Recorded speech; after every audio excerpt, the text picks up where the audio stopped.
আজকে আমি কোনো প্রেমের গল্প নিয়ে আসিনি। আজ আমি তোমাদের বলতে এসেছি এক অভাগা মায়ের অভাগা সন্তানের গল্প। যে সন্তান ডাক্তার হয়ে মানুষের সেবা করতে গিয়ে নিজেই ধর্ষণ হয়েছে। ছি ছি ছি, আমাদের লজ্জা লাগে। যে ডক্টর আমাদের দিন-রাত সেবা করে, আমাদের জীবন বাঁচায়, হাজার হাজার নারীর পুরুষ সবাইকে বাঁচায়, আজ কি না সেই ডক্টর ধর্ষণ হলো।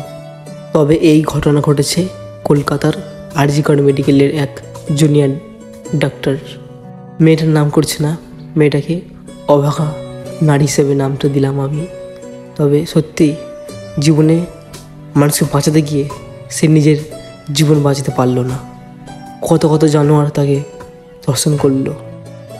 এই মেয়েটিকে এমনভাবে ধর্ষণ করলো যে তার চোখ মুখ দিয়ে রক্ত বের করে দেওয়া হয়েছিল। এমনকি তার শরীরে অনেকই কামড়ের দাগ ছিল, তার অনেক অংশে ভেঙে ফেলা হয়েছিল। সে কিন্তু বাঁচার চেষ্টা করেছিল। শেষমেশ সে তার চোখ দিয়ে বুঝিয়েছিল যে আমাকে মারো না, আমাকে ছেড়ে দাও। তবে তারা লাস্ট চোখে ঘুষি মেরে চোখ দিয়ে পর্যন্ত রক্ত বের করে দিয়েছিল।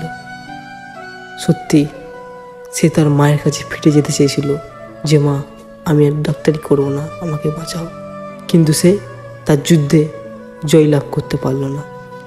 ভেবে দেখেছেন, আমাদেরও মা, আমাদেরও বোন, আমাদেরও দিদি আছে, তাদের সাথে যদি এরকমটা হতো, তারা যদি ঠিকঠাকভাবে জীবনযাপন না করতে পারতো এবং রাতে সবসময় ভয় প্রকাশ করতো, বেরোতে ভয় লাগতো, তার সাথে যদি এরকম ধর্ষণ হতো, তাহলে আপনি কি ঠিক থাকতে পারতেন না। ঠিক তেমনই সেই মাটার কোল খালি হয়ে গেল। মা তো তাকে শিখিয়েছিল পড়াশোনা করিয়ে বড় ডাক্তার হতে, মানুষের সেবা করতে, সে কিনা আজ ধর্ষণ হলো। সেই মেয়েটিও বাঁচার জন্য ছটফট করছিল, কিন্তু তাকে বাঁচতে দেয়নি। সত্যি বলতে প্রথম দিকে এই ঘটনাটাকে পুলিশে চাপা দেওয়ার চেষ্টা করেছিল। বলা হয়েছিল সে নিজে আত্মহত্যা করেছে। তোমরাই বলো, সে সারাদিন ডিউটি করার পরে অনলাইনে খাবার অর্ডার দিয়ে খাওয়ার পর ঘুমোতে যাওয়ার সময় সে কি আত্মহত্যা করবে না? তাকে খুন করা হয়েছিল, তাকে ধর্ষণ করা হয়েছিল। আজ এই ঘটনাটা সোশ্যাল মিডিয়ায় ভাইরাল হয়েছে বলে আমরা পৃথিবীর যে কোনো প্রান্ত থেকে এই আমাদের ঘটনাটা জানতে পারছে। তো বিশ্বাস করো, এইসব ঘটনা আমাদের দেশে হাজার হাজার হয়ে থাকতে প্রতি মিনিটে, কিন্তু সেসব ঘটনা ভাইরাল হচ্ছে না, ধামাচাপা পড়ে যাচ্ছে।